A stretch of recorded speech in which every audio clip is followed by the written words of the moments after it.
کیا مثلا سن نہیں سکتا، بول نہیں سکتا، دیکھ نہیں سکتا، چل نہیں سکتا، گاڑی نہیں ہے، کہیں جا نہیں سکتا، کسی کی کوئی خدمت نہیں کر سکتا، کوئی کسی خیر کے کام میں، کسی علم کی مجلس میں شریک نہیں ہو سکتا کیونکہ اس کی ہینڈی کیپ. لیکن ایک شخص ہے جس کو اس طرح کا کوئی بھی مسئلہ نہیں، پھر بھی وہ نہیں کرتا. تو یہ سستی ہمارے اپنی ہی دشمن ہے. اس سے پناہ مانگی گئی کہ اللہ اس سے بچا کے رکھ تاکہ ہم خیر اور نیکی کے کاموں میں آگے بڑھتے رہیں.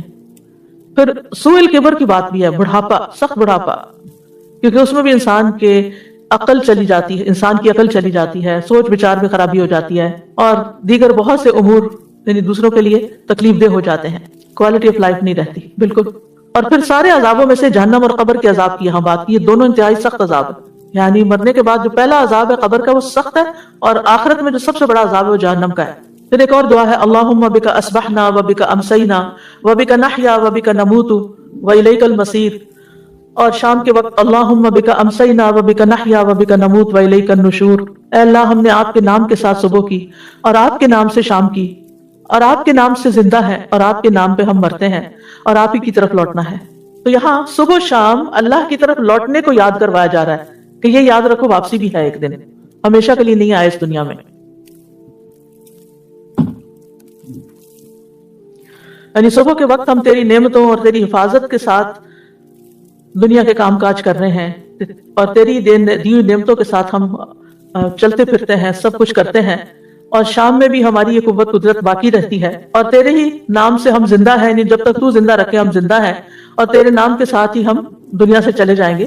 تو ہمارے سارے امور اللہ کے ہاتھ میں. یہ مت سمجھے کہ ہم اپنی مرضی سے یہ سب کچھ یہاں کر رہے ہیں.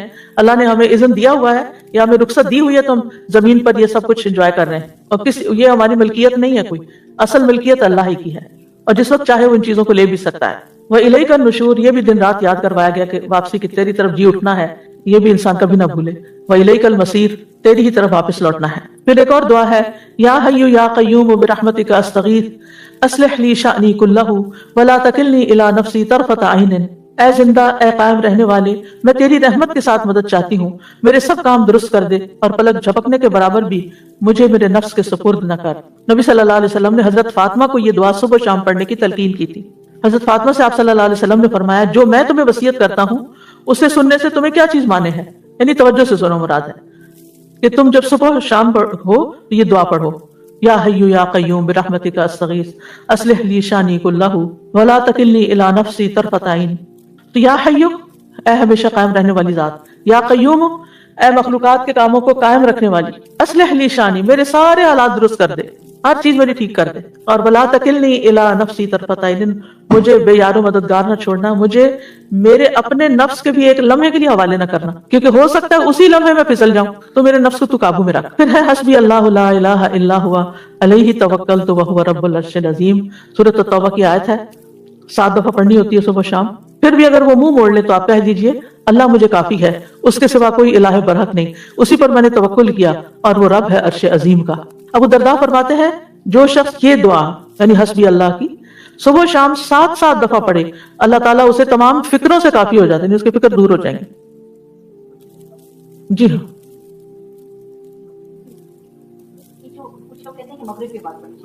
نہیں، مغرب سے پہلے، قبل طلوع الشمس و قبل غروبها. پھر اس میں آپ دیکھیے کہ جو بھی چیزیں آپ کو پریشان کر رہی ہیں اس میں اگر انسان یہ کہے کہ ان میں مجھے اللہ کافی ہے، اللہ میری مدد کرنے والا ہے، بس ہم اس پہ بھروسہ کرتے ہیں، کسی اور پر نہیں، کیونکہ وَمَن يَتَوَكَّلْ عَلَى اللَّهِ فَهُوَ حَسْبُهُ، جو اللہ پہ بھروسہ کرے گا اللہ اس کو کافی ہو جائے گا. اور پھر الذی لا الہ الا هو، وہی معبود برحق ہے، علیہ توکلت، اسی پہ میں نے بھروسہ کیا، اسی پر اعتماد کیا، اپنے معاملات کو اسی کے سپرد کر دیا، اور وہ عرش عظیم کا رب ہے. پھر سید الاستغفار ہے، اس کی وضاحت پیچھے میں کر چکی ہوں.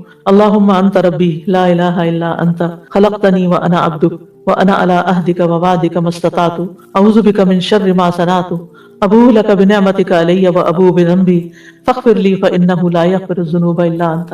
اے اللہ، تو ہی میرا رب ہے، تیرے سوا کوئی معبود نہیں، تو نے مجھے پیدا کیا ہے اور میں تیرا بندہ ہوں. میں تیرے ساتھ کیے ہوئے عہد اور وعدے پر جہاں تک میری ہمت ہے قائم ہوں. میں اپنے کیے کے شر سے تیری پناہ چاہتا ہوں. تیری نعمتیں جو مجھ پر ہیں ان کا مجھے اقرار ہے، اور مجھے اپنے گناہوں کا بھی اعتراف ہے، بس مجھے بخش دے، بے شک تیرے سوا گناہوں کو کوئی نہیں بخشتا.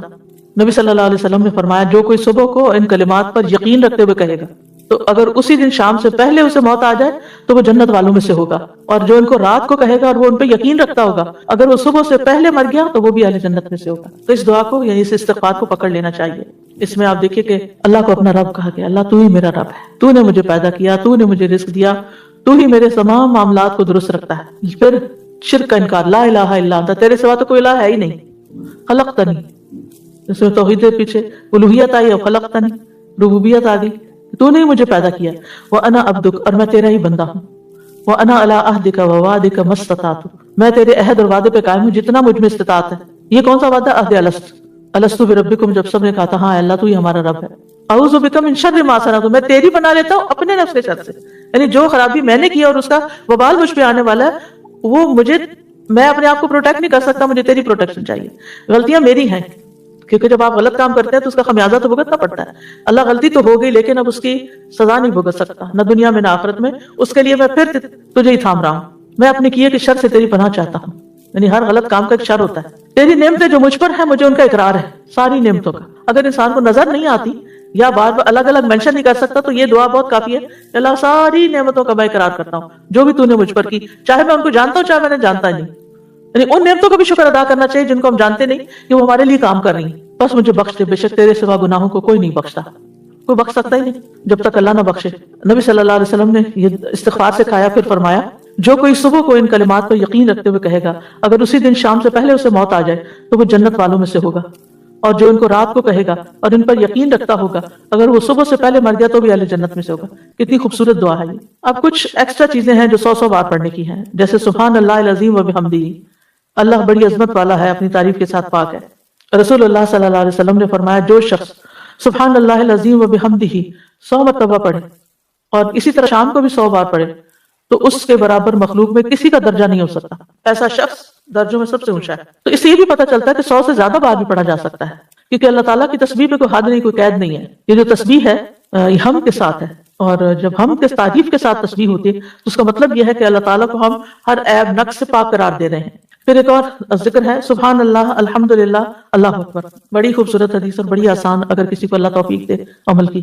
رسول اللہ صلی اللہ علیہ وسلم نے فرمایا جو سورج نکلنے سے پہلے اور غروب ہونے سے پہلے 100 بار سبحان اللہ پڑھے, یہ 100 اونٹنیوں کو قربانی میں ذبح کرنے سے افضل ہے. جب آپ سنتے ہیں نا کہ نبی صلی اللہ علیہ وسلم نے حج کے موقع پر 100 اونٹ قربان کیے تو ہم کہتے ہیں ہم تو زندگی میں سوچ بھی نہیں سکتے. اگر آپ سوچ نہیں سکتے اور آپ کو شوق ہے پھر بھی, تو آپ یہ کلمات صبح اور شام 100 بار پڑھیں سبحان اللہ. اور جو سورج نکلنے اور غروب ہونے سے پہلے, اوقات کی پابندی ہے یہاں, 100 مرتبہ الحمدللہ پڑھے. یہ 100 گھوڑے جہاد میں سواری کے لیے دینے سے افضل ہے کہ مجاہد اس پہ بیٹھ کے کہیں جائیں اللہ کے راستے میں جہاد کرے, تو اس سے بھی افضل ہے کہ آپ 100 بار الحمدللہ پڑھیں. اور جو سورج نکلنے سے اور غروب ہونے سے پہلے 100 مرتبہ اللہ اکبر پڑھے, یہ 100 غلام آزاد کرنے سے افضل ہے. کتنا اجر و ثواب ہے اس کا. خاص طور پر وہ خواتین جن کے بچے چھوٹے نہیں ہیں, جن کی جابس نہیں ہیں, جو گھر پر ہوتی ہیں, ان کے لیے بڑا اچھا موقع ہے. فجر کی نماز پڑھیں, اس کے بعد بیٹھ کر سورج نکلنے سے پہلے اپنے یہ اذکار کر لیں. اسی طرح صبح کے وقت کچھ اور اذکار اور دعائیں بھی ہیں, جیسے سبحان اللہ و بحمدہ عدد خلقہ ورضا نفسہ وزنۃ عرشہ ومداد کلماتہ. اللہ کی تعریف اور اسی کی پاکی ہے, اس کی مخلوق کی تعداد کے برابر, اس کی رضا اور اس کے عرش کے وزن اور اس کے کلمات کی سیاہی کے برابر. ان کلمات کے بارے میں آتا ہے, حضرت جویریہ سے روایت ہے کہ نبی صلی اللہ علیہ وسلم صبح کے وقت نماز ادا کرنے کے بعد ان کے پاس سے چلے گئے, یعنی نماز کے لیے چلے گئے, اور وہ اپنی جانماز پر بیٹھی ہوئی تھی. پھر دن چڑھے, آپ واپس تشریف لائے تو وہ وہیں بیٹھی ہوئی تھی. آپ نے فرمایا جس وقت میں تمہارے پاس سے گیا ہوں تم اسی طرح بیٹھی ہو؟ انہوں نے کہا جی ہاں.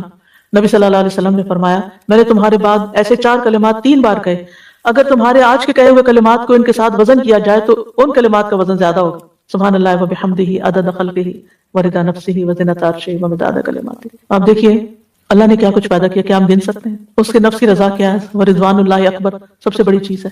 اس کا عرش مخلوق میں سب سے بڑی چیز ہے, اس کا وزن کتنا ہوگا لا یعلم الا اللہ, صرف اللہ ہی جانتا ہے. ومداد کلماتہ, اس کے کلمات لکھنے کی جو سیاہی ہے, قرآن مجید میں آتا ہے کہ اگر سارے سمندر سیاہی بن جائیں اور سارے درخت کلمے بن جائیں تو تب بھی اللہ کے کلمات ختم نہیں ہوں گے. یہ سیاہی بھی ختم ہو جائے گی اور یہ قلم بھی ختم ہو جائیں گے. تو آپ سوچئے کہ اس کے برابر اللہ کی تسبیح, یعنی سب سے گنتی میں, وزن میں, تعداد میں سب سے بڑی بڑی جو چیزیں ہیں ان کے برابر اللہ کی تسبیح. کتنی خوبصورت تسبیح ہے. پھر ایک اور دعا ہے رضیت باللہ ربا وبالاسلام دینا وبمحمد نبیا. میں اللہ کے رب ہونے, اسلام کے دین ہونے اور محمد صلی اللہ علیہ وسلم کے رسول ہونے پر راضی ہوں. نبی صلی اللہ علیہ وسلم نے فرمایا جو شخص صبح کے وقت یہ کہے, یعنی یہ کلمہ پڑھے, تو میں اس بات کا ضامن ہوں کہ اس کا ہاتھ پکڑے رکھوں یہاں تک کہ اس کو جنت میں داخل کر دوں گا. اتنی خوبصورت دعا ہے. جو اس بات پر مطمئن ہو جائے کہ میرے لیے میرا رب کافی ہے, اللہ ہی میرا رب ہے, وہی میرا معبود ہے, اور اسلام میرا دین ہے, کیونکہ آپ کے آج کے دور میں آپ دیکھیں کہ ہمارے بچوں کو اسلام کے اوپر بھی شک ہو گیا ہے، یقین اٹھ گیا ہے. تو جو اسلام کو سچا دین مانے اس کی اتنی بڑی جزا ہے، اور وہ اس بات کا اقرار کرے کہ میں اسی راستے پر چلوں گا، اور پھر وہ محمد صلی اللہ علیہ وسلم کے نبی ہونے پر بھی راضی ہو گیا. کان حقا علی اللہ ان یرضیہ، اللہ نے خود اپنی ذات پہ یہ واجب ٹھہرایا کہ وہ اس کو راضی کر دے. پھر ایک اور دعا ہے، اللہم انی اسألک علما نافعا ورزقا طیبا وعملا متقبلا.